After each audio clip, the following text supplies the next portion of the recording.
तुम्ही तुमच्या नवऱ्याला एकदा विचारा की तुम्ही काही काम करत असाल आणि तुमच्या बाळाला घेऊ शकणार नाही, तेव्हा तुम्ही तुमच्या नवऱ्याला म्हणा की अहो तुम्ही थोडे 2 मिनटं 3 मिनटं बाळाला घेऊ शकतात का. तेव्हा तो नवरा तुम्हाला म्हणेल की मी काम करून थकलोय, मी घेऊ शकत नाही, मला झोपण्याची गरज आहे, मी झोपणार आहे, तू तुझं काम बाजूला ठेव आणि जे काय काम असेल ते बाजूला ठेवून हिला घे अगोदर. मला सांगा, बाजूला ठेवल्यानंतर काम दुसरं कोणी करणार आहे का? ते पण आपल्यालाच करावं लागेल ना नंतर.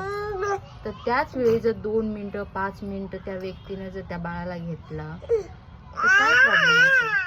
घेतलं पाहिजे ना, की तिला पण थोडा आधार भेटेल. 10 मिनिटाच्या कामाला 1-1.5 तास घालण्याऐवजी जर तुम्ही थोडं सॅक्रिफाईस करून 5-10 मिनिट तिला बाळाला जर घेतलं तर काय प्रॉब्लेम होणार आहे? काहीच होणार नाही ना.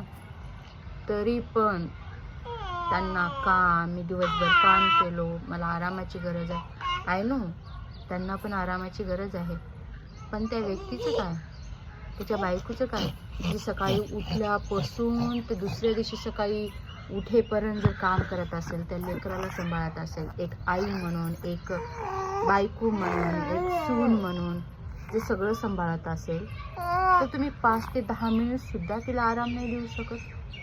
कमाल आहे. म्हणजे तुम्ही 5 ते 10 मिनिटसुद्धा आराम द्यायच्या टायमिंगला तुम्हाला ती स्वतःचा आराम आठवतो.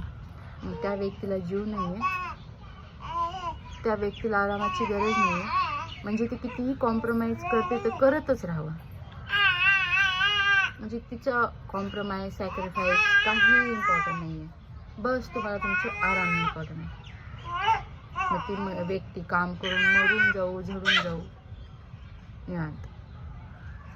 असं म्हणतात 24 तास जर बाळासोबत जर आईने घालवले तर 98% स्ट्रेस तिचा एवढा वाढतो की IT इंडस्ट्रीमध्ये 35 ते 40 लाखापर्यंत वर्क करणारे जे एम्प्लॉय असतात तेवढा तिचा स्ट्रेस वाढतो.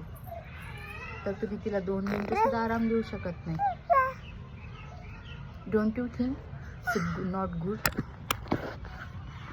थोडा विचार केला पाहिजे. तिला पण आरामाची गरज आहे. थँक्यू.